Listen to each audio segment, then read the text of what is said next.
Palabra de vida. Evangelio de hoy. Padre Carlos Yepes.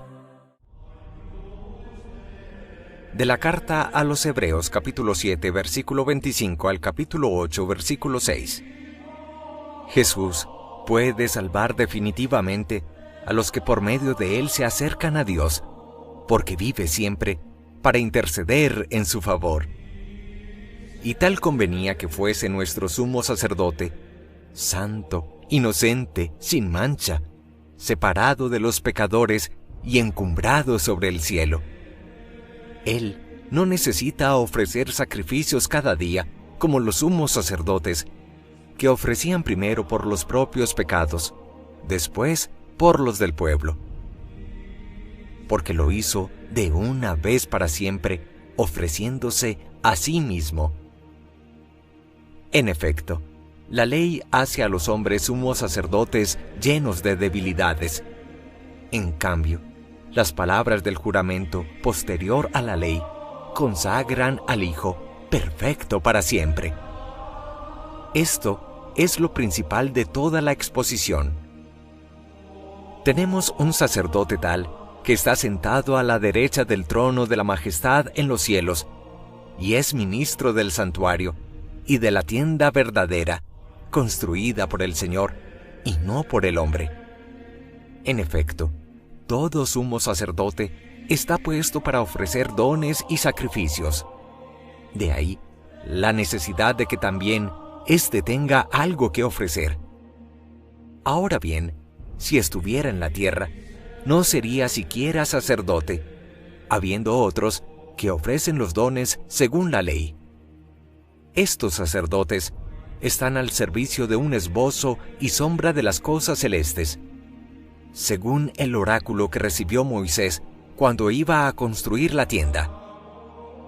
«Mira», le dijo Dios, «te ajustarás al modelo que te fue mostrado en la montaña».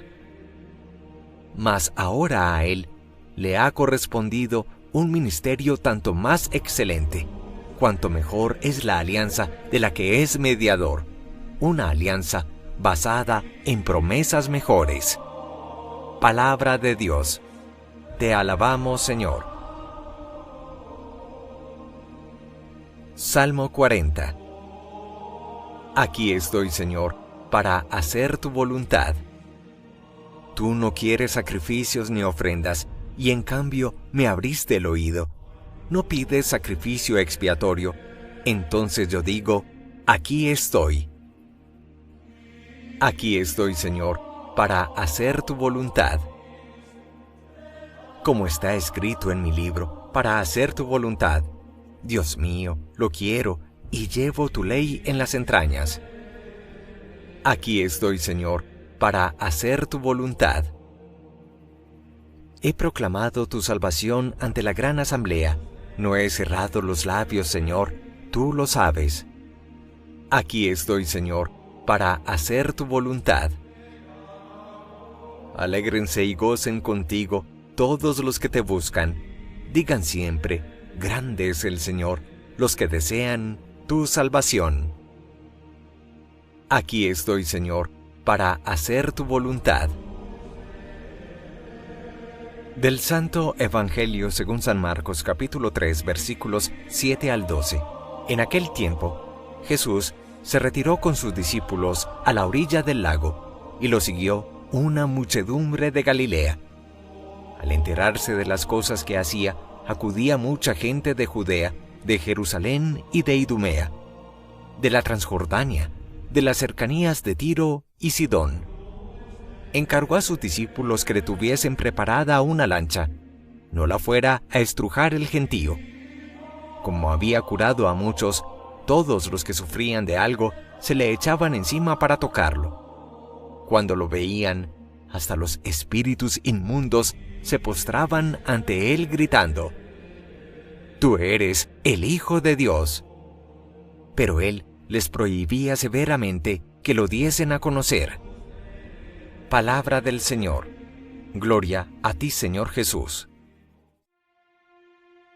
La carta a los Hebreos en el capítulo 7 nos deja afirmaciones centrales y fundamentales para nuestra vida. En efecto, comenzará diciendo: Jesús puede salvar definitivamente a los que por medio de Él se acercan a Dios, porque vive siempre para interceder en su favor. Es que Jesús, como nos ha venido diciendo a lo largo de estos días la carta a los Hebreos, es el supremo, el sumo sacerdote, por medio del cual nos acercamos a Dios y alcanzamos la salvación definitiva. ¿Salvarnos de qué o de quién? De nosotros mismos, de nuestras pasiones desordenadas que destruyen la vida y que bajo el aspecto de felicidad, bajo la apariencia de plenitud, nos llevan al engaño y a dañar relaciones y a dañarnos a nosotros mismos. Pero continúa la carta a los Hebreos diciendo: convenía que fuese nuestro sumo sacerdote Jesús, que es santo, inocente, inmaculado, sin mancha, separado de los pecadores y encumbrado sobre el cielo. Y dirá esto último porque está sentado a la derecha, a la diestra de Dios Padre.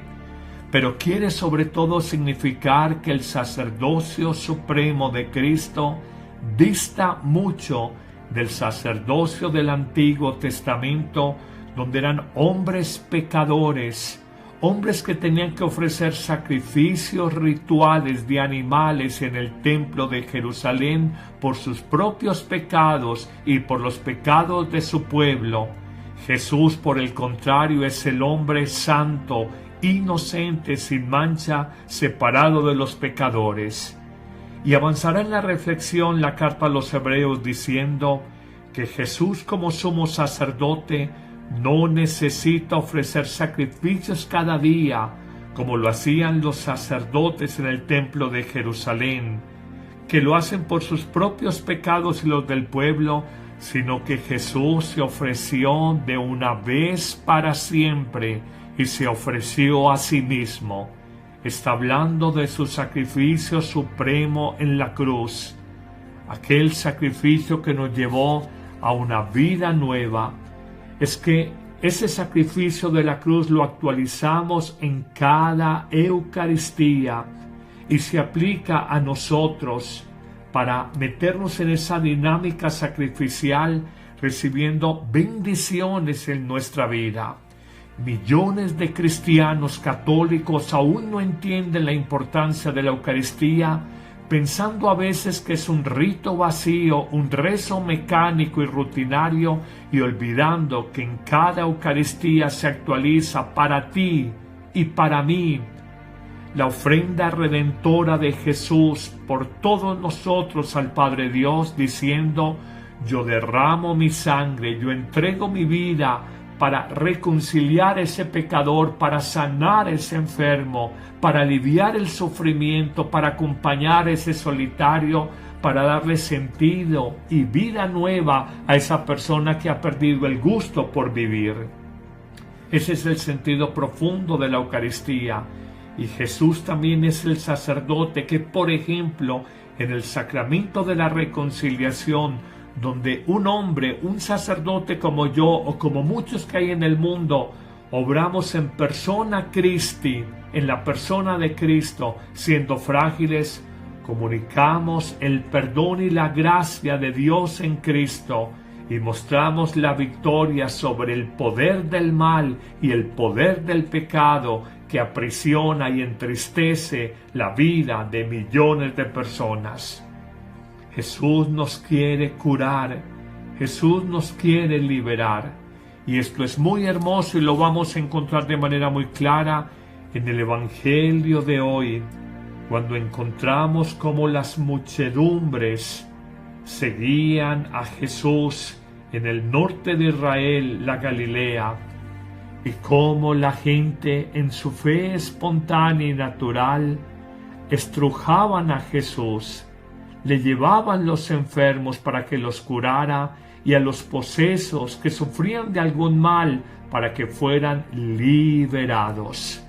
Nos dice también que esos espíritus malos reconocían antes que los llamados buenos de la época, fariseos y escribas, reconocían a Jesús como el Hijo de Dios e incluso se humillaban y se postraban corporalmente ante Él en las personas que tenían posesas.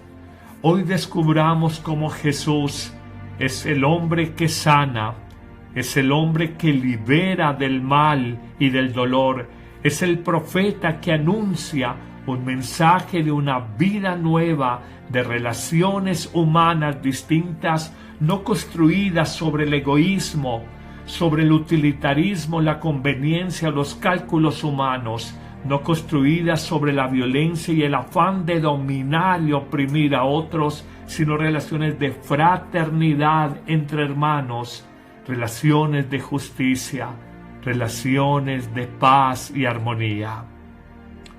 Esto es muy bonito y nos muestra cómo mientras en el mundo pensamos que con recetas económicas o políticas o con discursos sociales haremos una mejor sociedad, Jesús nos dice: la fiebre no está en las sábanas, la fiebre y el virus está en el enfermo, en el interior del hombre, en el corazón humano, y es allí donde necesitamos ser redimidos, ser sanados. Esto nunca lo podemos olvidar, y siempre que participes de la Eucaristía y cuando comulgues a Jesús, comulgar, comer en comunidad, comer fraternalmente el pan de la vida, recuerda que Él te comunica su vida, que Él es buena noticia, la vida nueva, la vida verdadera que ilumina nuestro camino y que nos fortalece frente a las insidias del mal y del pecado. Señor Jesús, sacerdote eterno, sanador de nuestras dolencias, salvador frente al mal y el pecado que hay en nuestro corazón, Señor Jesús, en medio de tantos mensajes del mundo, que sepamos distinguir, identificar, redescubrir dónde está el verdadero mensaje de vida, la verdadera renovación de la humanidad. Que el Señor te bendiga en abundancia en este día, en el nombre del Padre, y del Hijo, y del Espíritu Santo. Amén.